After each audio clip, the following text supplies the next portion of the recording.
Hi students, कैसे हैं आप सब लोग। मुझे उम्मीद है कि आप सब लोग बहुत बढ़िया होंगे। तो स्टूडेंट्स, लास्ट वीडियो में हम लोगों ने डिस्कस किया था फर्स्ट चैप्टर रियल नंबर्स से 4 मोस्ट इंपॉर्टेंट क्वेश्चंस के बारे में। आज हम लोग इस वीडियो लेक्चर में डिस्कस करेंगे उसी चैप्टर से रिलेटेड 5 और क्वेश्चन मैं आप लोगों के लिए लेके आऊँ जो कि एग्जाम पॉइंट ऑफ व्यू से बहुत इंपॉर्टेंट है। ठीक है, तो चलिए एक एक करके इन पांचों क्वेश्चंस पर आते हैं। छोटे छोटे क्वेश्चंस जरूर होंगे लेकिन एग्जाम पॉइंट ऑफ व्यू से सचमुच में बहुत ही इंपॉर्टेंट है, तो बड़े ध्यान से इनको समझते हैं। ठीक है, तो चलिए बिना देरी किए हुए आते हैं अपने फर्स्ट क्वेश्चन की तरफ। तो फर्स्ट क्वेश्चन में हम लोगों को दिया है if H be the HCF and L be the LCM of A and B such that H plus L equal to A plus B then show that H square plus L square equal to A square plus B square. तो भाई question में हम लोगों को दो numbers they रखे हैं ए और बी, और इन दो नंबर्स का जो एचसीएफ है बेटा वो दे रखा है हम लोगों को एच, जबकि इनका एलसीएम हम लोगों को दिया है एल। लेकिन ऐसा ही नहीं, एक कंडीशन के साथ में, और कंडीशन है कि एच प्लस एल किसके इक्वल है, ए प्लस बी के बराबर है। तो अब हम लोगों को शो करना है कि उस केस में H square plus L square किसके इक्वल होगा, ए स्क्वायर प्लस बी स्क्वायर के इक्वल होगा। ठीक है, अब इसको स्टार्ट कर रहे हैं एक प्रॉपर्टी के साथ में। हम लोग जानते हैं, क्या जानते हैं, we know that HCF into LCM of two numbers is equal to the product of numbers, the product of two numbers। ठीक है, अब हम लोग HCF की जगह पे क्या रख सकते हैं भाई साहब, रख सकते हैं H, और LCM की जगह पे L, और प्रोडक्ट ऑफ टू नंबर्स, तो दो नंबर्स क्या है, A और B है ना, तो इसका मतलब A इंटू बी, मतलब H into L equal to A into B लिखा जा सकता है। राइट, आते हैं जी गिवन कंडीशन पर। क्या दिया है, H plus L equal to A plus B. Now H plus L is equal to what, A plus B. तो बेटा क्या कर रहे हैं, दोनों साइड्स का कर रहे हैं हम लोग स्क्वायर। तो h प्लस एल का स्क्वायर करोगे तो इसको क्या लिखोगे, H square plus L square plus 2HL, जबकि a प्लस बी का स्क्वायर करोगे तो a square plus B square plus 2ab। अब h इंटू एल किसके इक्वल है, ए बी के बराबर है, मतलब h इंटू एल की जगह पे हम लोग क्या रख सकते हैं, ए बी रख सकते हैं। तो चलिए रख दीजिए यहाँ पर क्या है, H square plus L square, और इस 2HL की जगह पर लिख सकते हैं हम लोग 2ab, and this equal to A square plus B square plus 2ab।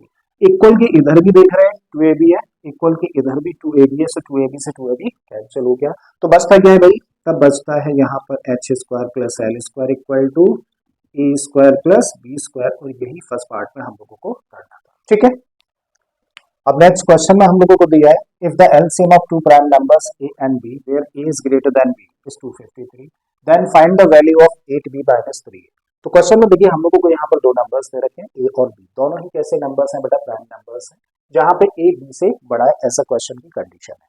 अब इन दोनों नंबर्स का जो एलसीएम है वो 253 है, तब हम लोगों को बेटा इस एक्सप्रेशन की वैल्यू फाइंड करनी है। ठीक है, बड़ा सिंपल सा क्वेश्चन है, करना शुरू करते हैं गिवन कंडीशन के साथ में। तो हम लोगों को बोला है एलसीएम किसका बेटा, ए और बी का, कितना दिया है 253। अब एक बड़ा इंपॉर्टेंट पॉइंट है, जरा समझो।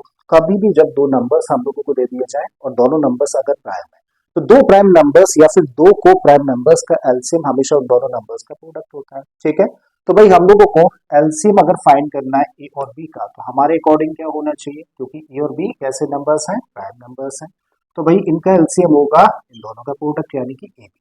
अब क्वेश्चन के अकॉर्डिंग ये कितना है 253। अब हमें क्या करना है, अगर ए और बी की बेटा वैल्यूज हम लोगों को निकालनी है, तो क्या करें, 253 को हम लोग प्राइम फैक्टराइज करें, वहां से दो फैक्टर्स निकालें और दोनों को कंपेयर कर लें फैक्टर्स को, तो ए और बी की वैल्यूज निकाली जा सकती है। ठीक है, तो चलिए 253 को प्राइम फैक्टराइज करते हैं। अब बेटा इसको डिवाइड करेंगे, 2 से नहीं होगा, 3 से नहीं होगा, 7 से नहीं होगा, 5 से तो होगा ही नहीं, इससे होगा 11 से। 11 2 जा 22, 3 बचेगा 33, 11 3 जा, ठीक है, फिर 23 7। इसका मतलब ए इंटू बी इक्वल टू 253 को क्या लिख सकते हैं, इसको लिख सकते हैं 11 इंटू 23। अब आ जाओ भाई क्वेश्चन की कंडीशन पर, ए जो प्राइम नंबर है वो बी से बड़ा है, इसका मतलब इन दोनों फैक्टर्स में से, इन दोनों फैक्टर्स में से जो बड़ा होगा वो ए होगा और छोटा होगा वो बी होगा। ठीक है, तो क्या लिख सकते हैं, since A is greater than B, क्योंकि ए बी से बड़ा है, देयरफॉर क्या कह सकते हैं, देयरफॉर ए बेटा कितना निकला 23, और बी कितना होगा, बी हो जाएगा 11। तो देखो ए की वैल्यू है, बी की वैल्यू है, और वैल्यू किसकी निकालनी है, 8a माइनस 3। सो देयरफॉर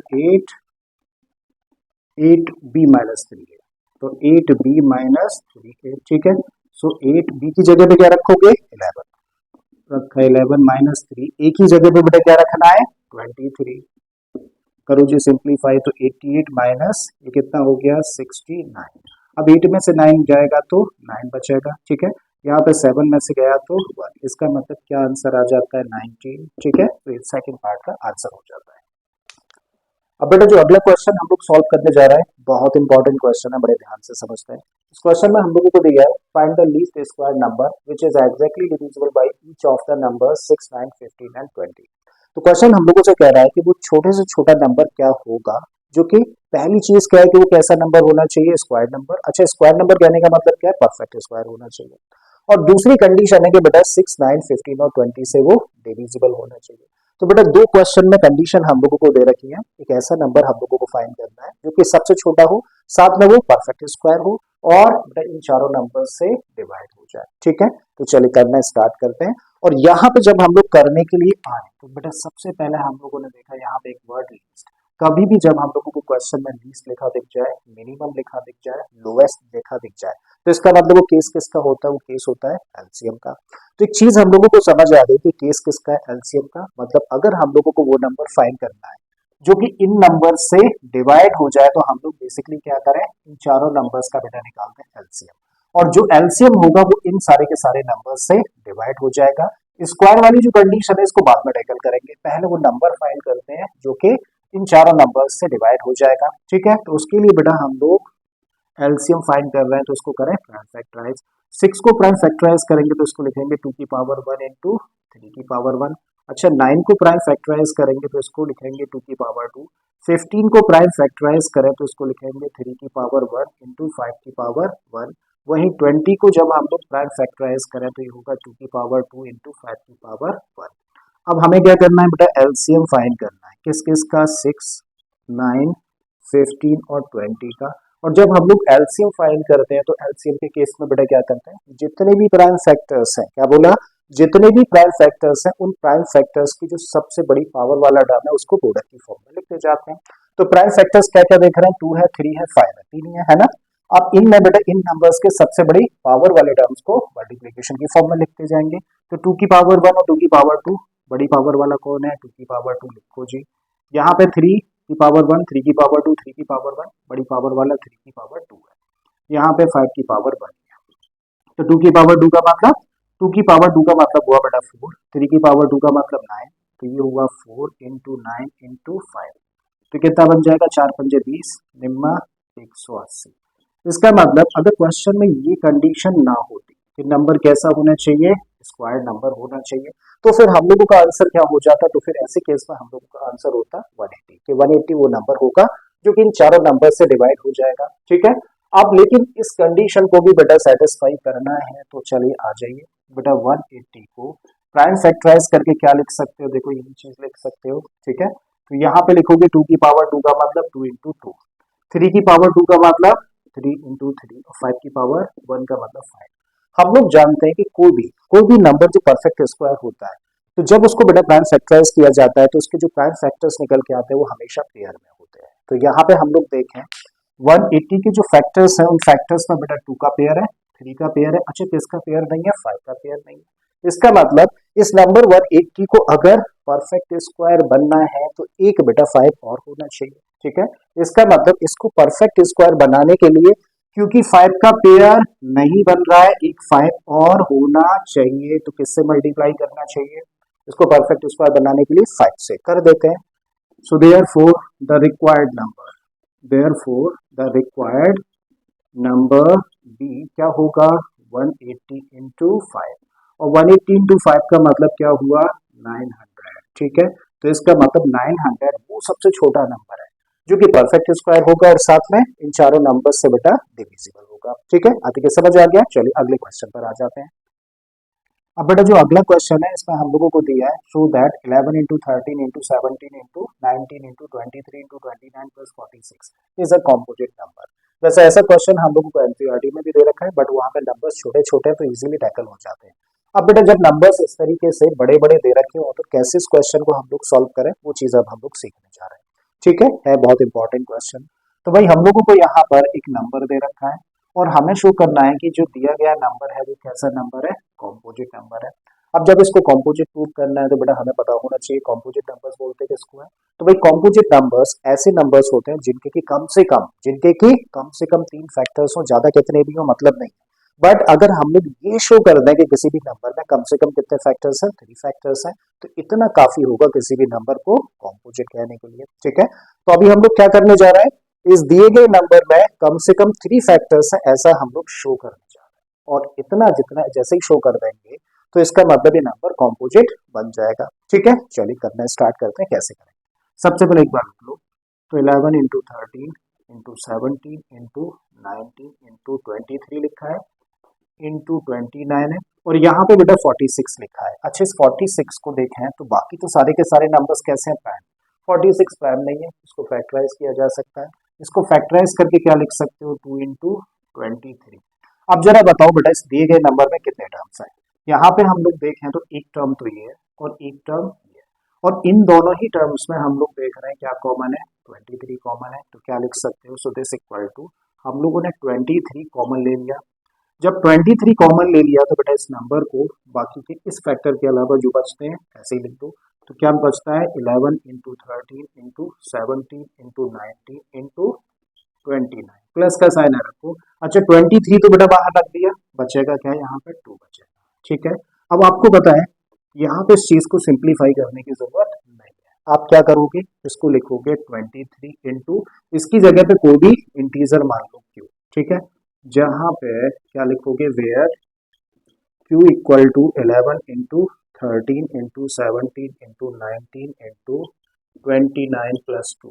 देखो ये सारे के सारे क्या हैं, इंटीजर्स हैं। ठीक है, और जब इन इंटीजर्स का ऑपरेशन करोगे, प्लस करोगे और मल्टीप्लाई करोगे, तो बेटा क्या मिलेगा, एक इंटीजर ही मिलेगा। मान लेते हैं कि वो क्या होगा, वो क्या होगा, कोई भी इंटीजर क्यू होगा। ठीक है, तो क्यू क्या है, सम पॉजिटिव इंटीजर। ठीक है, तो भाई हम लोगों ने रख दिया इसकी जगह पर 23 इंटू क्यू, और अब अगले स्टेप में इसको लिख दो 1 इंटू 23 इंटू क्यू। तो बेटा 1 तो सबका फैक्टर होता है, इसका मतलब इस दिए गए नंबर को बेटा हम लोगों ने इस तरीके से फैक्टराइज करके लिख दिया। और जब इसको इस तरीके से फैक्टराइज करके लिखा तो एक फैक्टर 1 है, एक फैक्टर 23 है और एक फैक्टर क्यू है।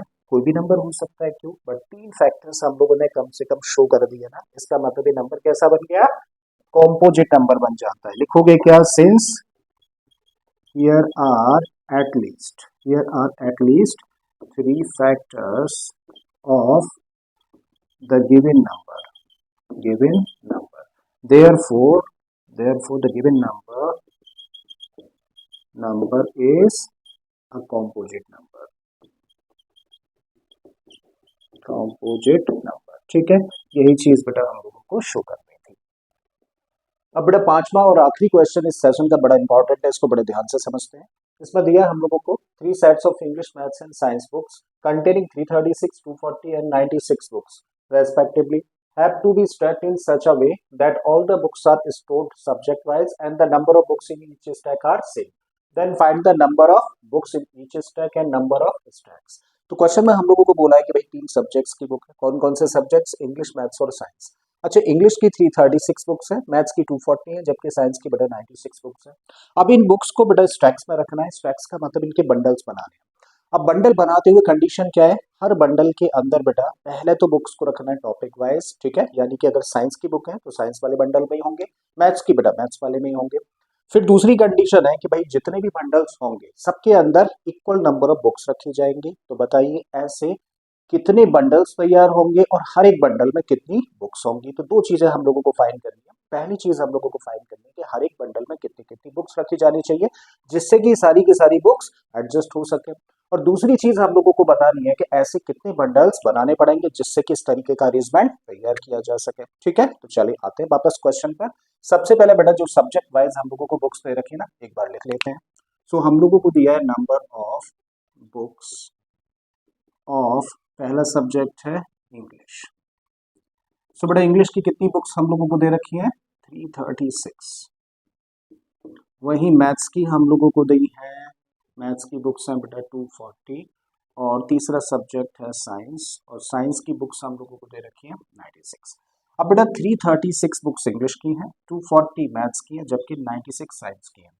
अब देखो क्वेश्चन को आगे करते हुए ये चीज बड़े इंपॉर्टेंट है समझना कि भैया जो क्वेश्चन है वो एचसीएफ पर बेस्ड है, एलसीएम पर बेस्ड है, ठीक है। तो ये चीज समझने के लिए बड़े ध्यान से समझो।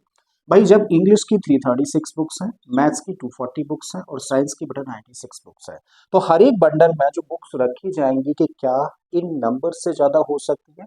जब भाई बुक्स ही अवेलेबल हम लोगों के पास मिनिमम 96 हैं, तो क्या 96 से ज्यादा बुक्स किसी भी एक बंडल में रखी जा सकती हैं, जबकि अरेंजमेंट टॉपिक वाइज है? ना ना, ठीक है, नहीं रखी जा सकती है। इसका मतलब नहीं रखी जा सकती है, तो इसका मतलब जो बंडल्स के अंदर नंबर ऑफ बुक्स होंगी, हर एक बंडल में जो नंबर ऑफ बुक्स होंगी बेटा वो इन नंबर से छोटा होगा, या तो सबसे छोटे के इक्वल होगा या फिर छोटा होगा। और छोटा होने का मतलब क्या है कि वो एक फैक्टर होगा। फैक्टर होने का मतलब क्या होता है? फैक्टर होने का मतलब है कि ये केस एचसीएफ का है। मतलब अब अगर हम लोगों को ये फाइंड करना है कि भाई हर एक बंडल में कितनी बुक्स अरेंज करनी चाहिए, ठीक है, टॉपिक वाइज, तो हमें क्या निकालने की जरूरत है? हम लोगों को बेटा इन नंबर्स का एचसीएफ निकालने की जरूरत है, ठीक है। तो चलिए निकालते हैं एचसीएफ। तो एचसीएफ निकालने के लिए क्या करना होगा? 336 को फैक्टराइज करेंगे, 240 को फैक्टराइज करेंगे और 96 को प्राइम फैक्टराइज करें।